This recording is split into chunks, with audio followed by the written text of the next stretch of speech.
Ôi, tần ăn ra rồi. Thôi lên nó sao? Hai tông đầu đi lên.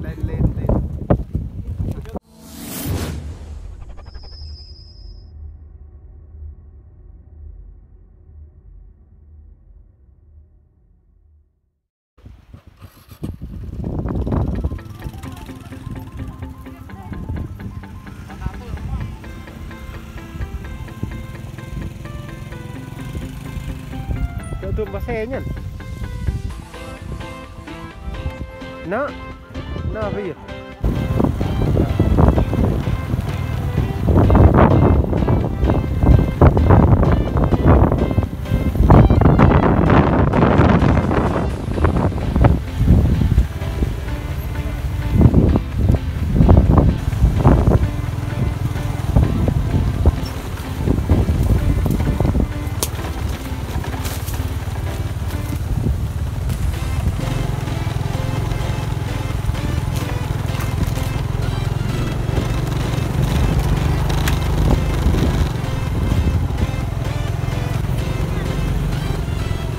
dựa kết niên.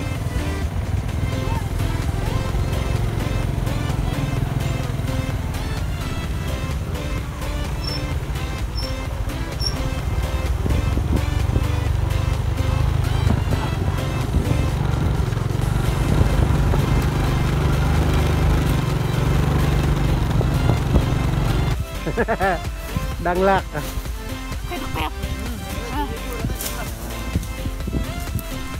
Lạc đường chưa thôi.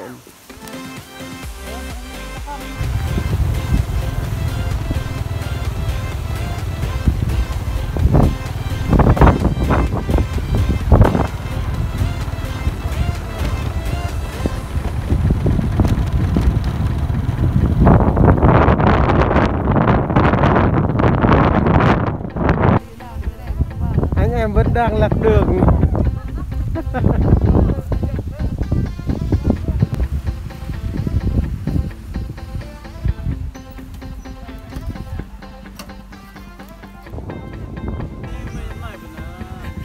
Cỡ xác á, xác vô đi.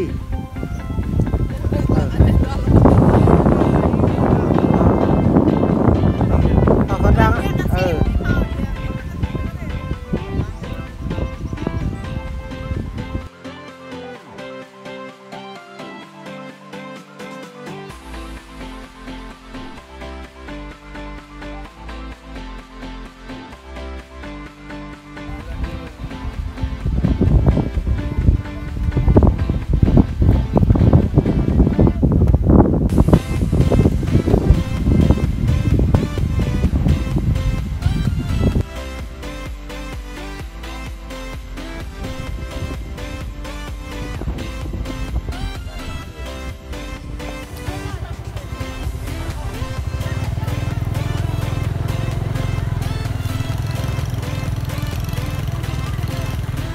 Bẹ á.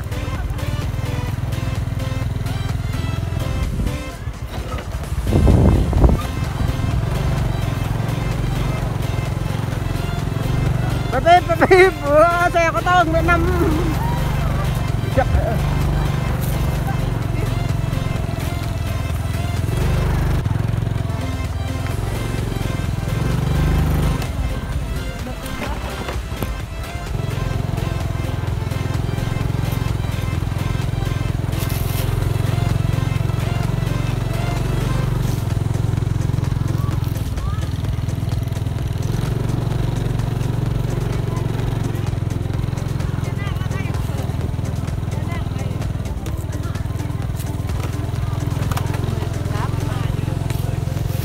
Nó rồi không nghe mà.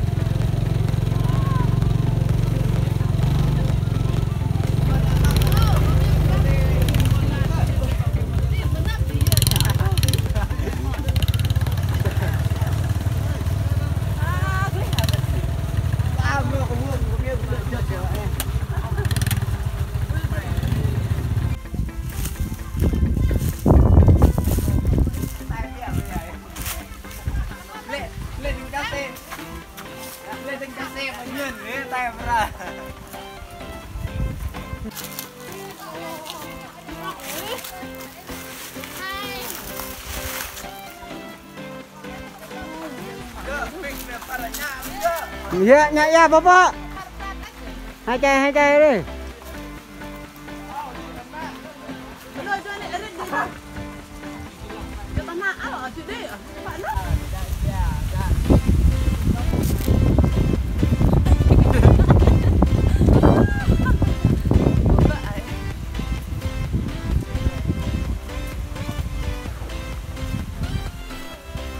Này.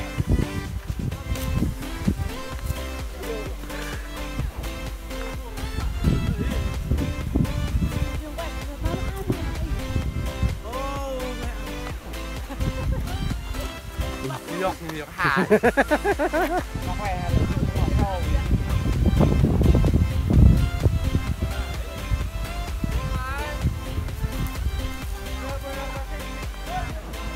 là gia đình nhỏ hạnh phúc to.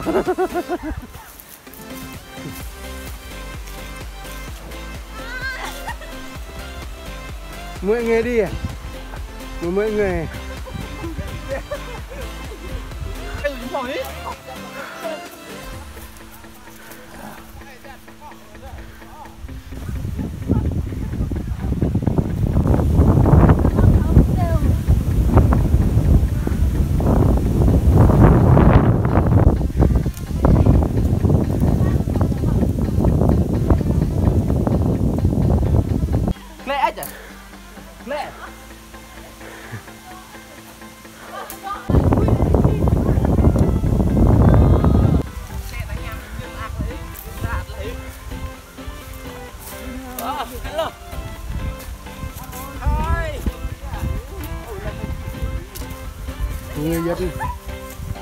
Người dân đường.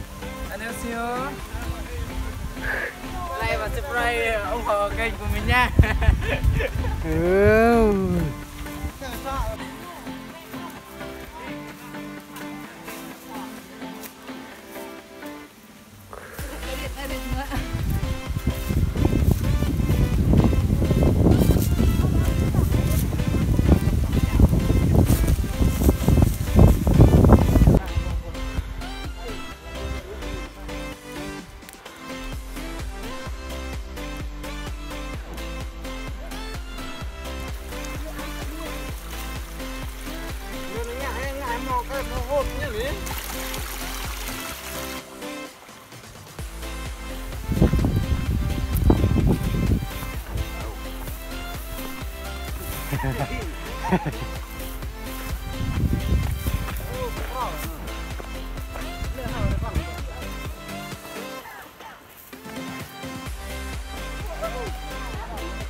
Những người yêu nhất là lên núi này.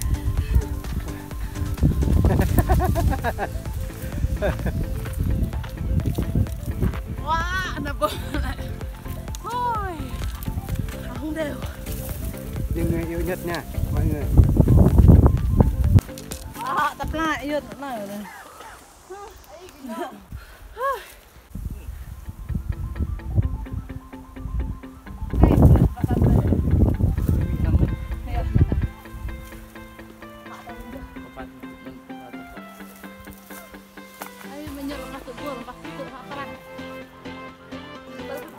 Gọi ngại rồi.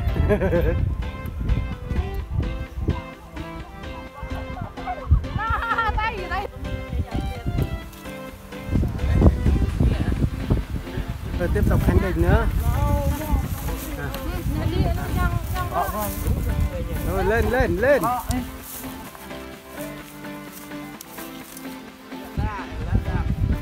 Này chưa tới đỉnh này. Cảnh rất đẹp.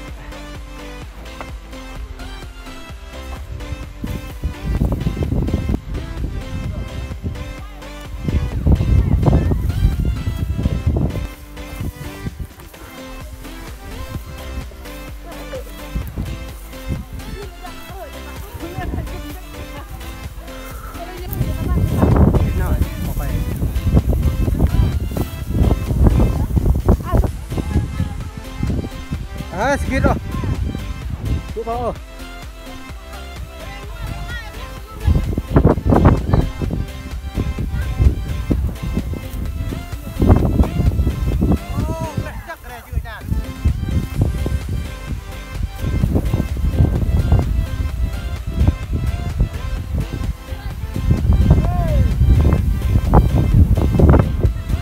Mát. Thế vị hai chinh phục chứ.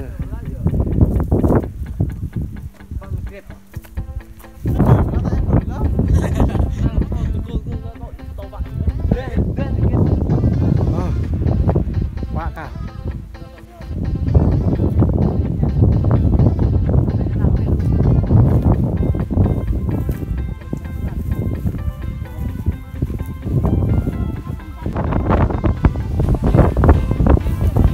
Đó.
Ê, lên nước không nữa mà dính chân dưới trưa.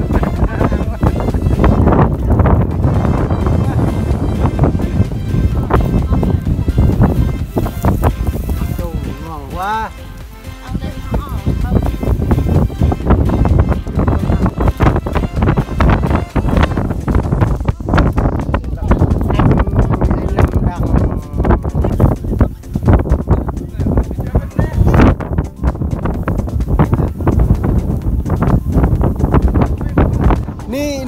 Nih con lên đi nhung.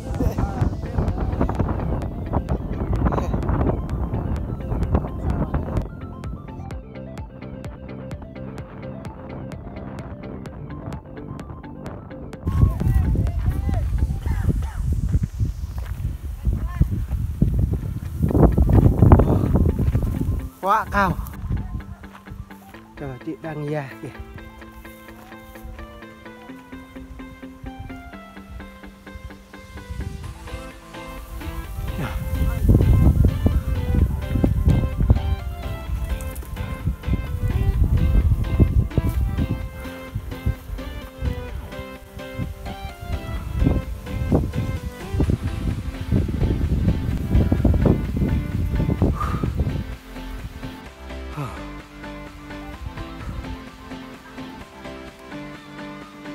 Thôi tiếp, đi tiếp thôi.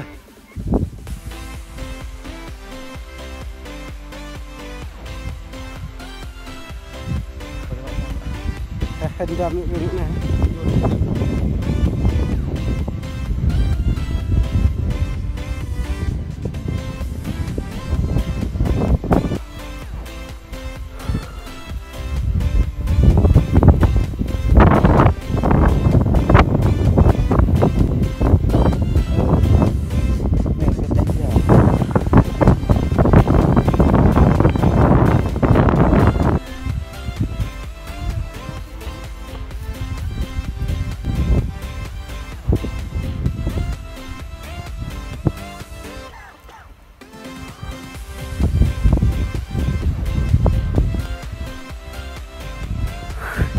Đỉnh rồi, rất mệt.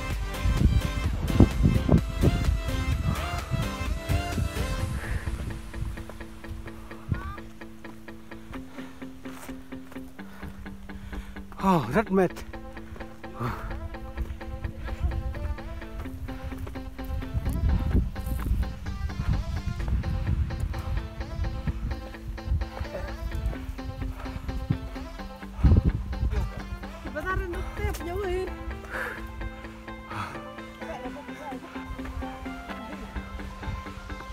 Mất thì tới tiếp không ạ?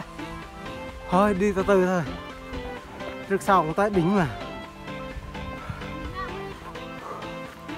Quá mệt rồi.